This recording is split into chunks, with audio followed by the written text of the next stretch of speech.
Руралните средини на подрачјето на општина Штип и Карбинци веќе подолго време еднаш во неделата ги посетува медицински тим од доктор и сестра и им пружа примарна здравствена заштита.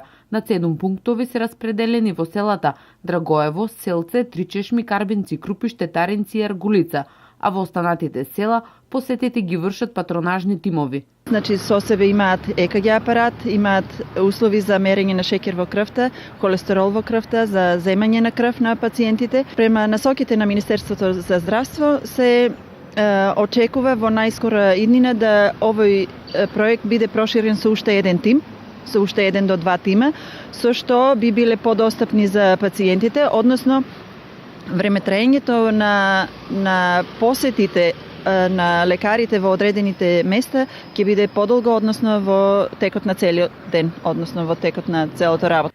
На почетокот населението од овие средини не беше запознаено, но со зачистените посети и информирањето од страна на тимот на рурален доктор, жителите се задоволни од овој начин на функционирање и вршење на прегледи.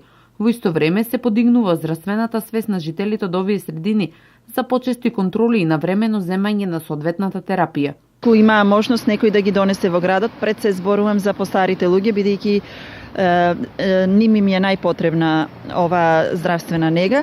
Со тоа што сега со функционирањето на рурален доктор, значи се подига здравствената нега. Бидејќи имаме ние случаи на откривање односно имаме ново откриени случаи за кои што луѓето досега не знаеле дека имаат болест, додека распонот на возраста на пациентите се движи од најмлади години, па бидејќи имаме пациент роден 2005 година, а имаме и пациенти родени 1913 мислам година, така, ако не грешам. Така што се опфатени сите пациенти. Од 1 март во земјава функционираат 309 пунктови во селата, кои еднаш неделно ги посетува медицински тим. Преку проектот Рурален доктор на Министерството за здравство, до краја на годината се планира да бидат прегледани над 360.000 жители.